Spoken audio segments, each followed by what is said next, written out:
Hi guys, जैसे आज हम इस वीडियो में चर्चा करेंगे सौर मंडल ना। सौर मंडल जैसे क्या है और इसमें जैसे कौन कौन से ग्रह सम्मिलित होते हैं और उन सभी ग्रहों के क्या क्या योगदान है, और जैसे सबसे बड़ा ग्रह, सबसे छोटा ग्रह, और जैसे ग्रहों को कौन कौन सी कैटेगरी में बांटा जाता है ना।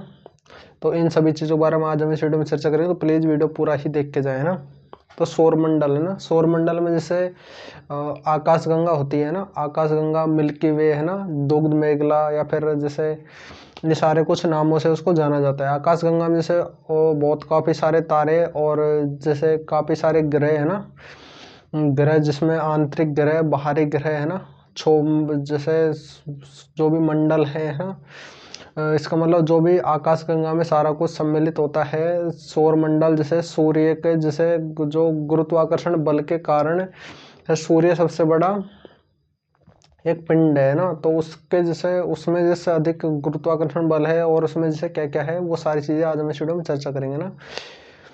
तो जैसे सौर मंडल है ना, तो सौर मंडल जैसे सूर्य का व्यास है ना। सौर मंडल में जैसे सूर्य और बुध, शुक्र, पृथ्वी, मंगल, ये सारे जैसे आंतरिक ग्रह, और बाकी जो बाहरी ग्रह हैं, जैसे सूर्य के जो नज़दीकी जो सीमा बनाते हैं वो सारे सारे आंतरिक ग्रह, बाकी जो है बाहरी ग्रह है ना। सौर मंडल जो सूर्य का जो व्यास है वो 13,92,000 है ना। 13,92,000 किलोमीटर ये सूर्य का व्यास है ना, जो कि पृथ्वी के व्यास से है ना 110 गुना ज़्यादा है ना। तो अगर जैसे अनुमान लगाए ना, तो जैसे जो सूर्य है ना उसमें उस जैसे इतना बड़ा है कि उसमें 13 लाख पृथ्वी समा सकती है ना, इतना उसका जैसे व्यास है या बड़ी है ना, बड़ा है सूर्य है ना पृथ्वी से है ना। इसमें जैसे बुध, शुक्र, शनि और बृहस्पति और मंगल है ना, ये जैसे ऐसे ग्रह है ना जिसको जैसे अपन खुली आंखों से देख सकते हैं। जैसे हम आसमान में भी देखते हैं तो ये आसानी से दिखाई दे जाते हैं ना, तो हम जैसे उन खुली आंखों से देख सकते हैं। और शुक्र ग्रह वह जो कि जैसे सबसे ज़्यादा गर्म ग्रह है ना, शुक्र ग्रह को हम देखते हैं तो वो जैसे आखिरकार जैसे सूर्य के सबसे पास में ग्रह है तो जैसे बुध है ना फिर उसके बाद शुक्र का नंबर आता है। लेकिन बुध का जैसे जो है ना, जैसे वायुमंडल है वो एकदम जैसे ओपन में है, जैसे जिस तरफ से जैसे सूर्य प्रकाश पड़ता है उसके ऊपर है ना, तो उधर से जैसे वो क्या सबसे ज़्यादा गर्म रहता है। लेकिन दूसरी साइड से क्या उसका टेम्परेचर माइनस चल जाता है ना, तो इसलिए क्या वो उसका जैसे टेम्परेचर बंधा नहीं रहता है ना। लेकिन शुक्र ग्रह के साथ क्या होता है, जैसे जो भी जैसे गर्मी आती है ना, और जैसे यहाँ पृथ्वी पे ओजोन परत है ना, तो ओजोन परत जैसे काफ़ी सारे मंडल हैं, तो उनमें जैसे क्या है वो सूर्य किरण, पराबैंगनी किरणें हैं वो आ जाती है और आसानी से वो चली भी जाती है उनके थ्रू है ना, वो ज़मीन पे टिक नहीं पाती है ना। लेकिन जैसे ये है ना शुक्र ग्रह है ना, इसमें जैसे क्या किरणें आ तो जाती है लेकिन है ना वापस जाने में उनको प्रॉब्लम होती है, इसलिए सबसे ज़्यादा गर्म ग्रह है ना। सूर्य में 71% तो क्या है हाइड्रोजन है ना, और 26.5% हीलियम, और 2.5% जो कि जैसे अदर तत्व हैं, अन्य दूसरे तत्व हैं, वो सारे सारे जैसे इसमें सम्मिलित कर लिए जाते हैं। जैसे वो आखिरकार सूर्य एक आग का गोल है, तो किस कारण की वजह से वो हाइड्रोजन और हीलियम की वजह से, क्योंकि जो वो जलते रहते हैं ना, जैसे उसके जैसे अणु टूटते हैं तो वो बिखर बिखर के वो ऊष्मा देते रहते हैं। लेकिन जैसे कभी ना कभी ऐसा टाइम आएगा जब सूर्य के अंदर से सारी सारी एनर्जी, ऊर्जा है वो खत्म हो जाएगी ना, और वो भी जैसे हाँ, जैसे पृथ्वी भी पहले जैसे आग का गोला ही थी, लेकिन इसको जैसे इसका जैसे वातावरण था वो चेंज हुआ है ना, और इसका सारा कुछ टेम्परेचर वगैरह सारा कुछ टाइम के अकॉर्डिंग चेंज हुआ, तो ये सारा कुछ यहाँ से जैसे ये चेंज हो गया है ना।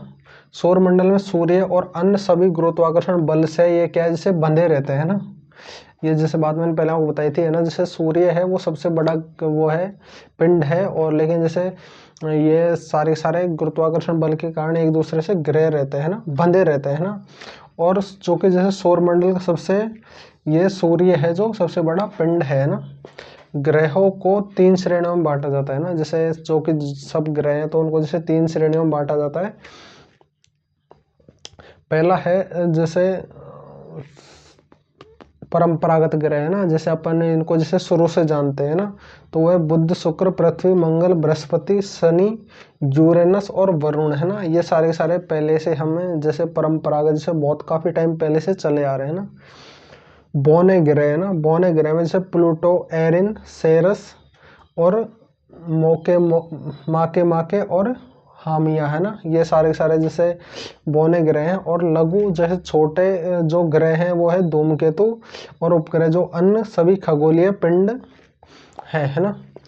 चंद्रमा है वो है ना जैसे 3 ग्रह और जैसे 3 ग्रह और 3 बौने ग्रहों की जैसे परिक्रमा करता है। ये जैसे चंद्रमा का जैसे उसमें है ना, जैसे चंद्रमा को भी जैसे पृथ्वी का एक टूटा हुआ जैसे वो एक हिस्सा पार्ट से मान सकते हैं। जैसे पहले हम जैसे अगर इतिहास पे जाएंगे तो उसमें देखेंगे कि जैसे पृथ्वी के पहले क्या 2 चंद्रमा थे, तो दोनों क्या जैसे पृथ्वी क्या दूरी है तो उसके जैसे ग्रह का काम होता है जैसे कोई भी ग्रह के जैसे चारों तरफ चक्कर लगाने का ना।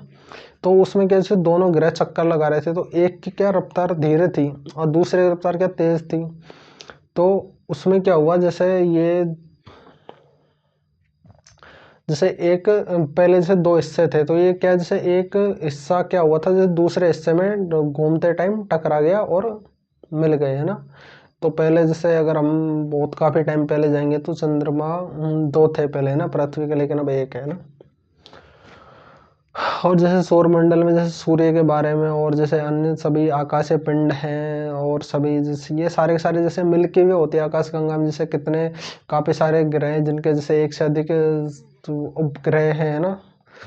और जैसे आकाश में जैसे पिंड वगैरह जैसे उल्का पिंड वगैरह तो बहुत सारे जैसे जिनको पुच्छल तारा कहा जाता है ना, उल्का पिंड कहा जाता है ना।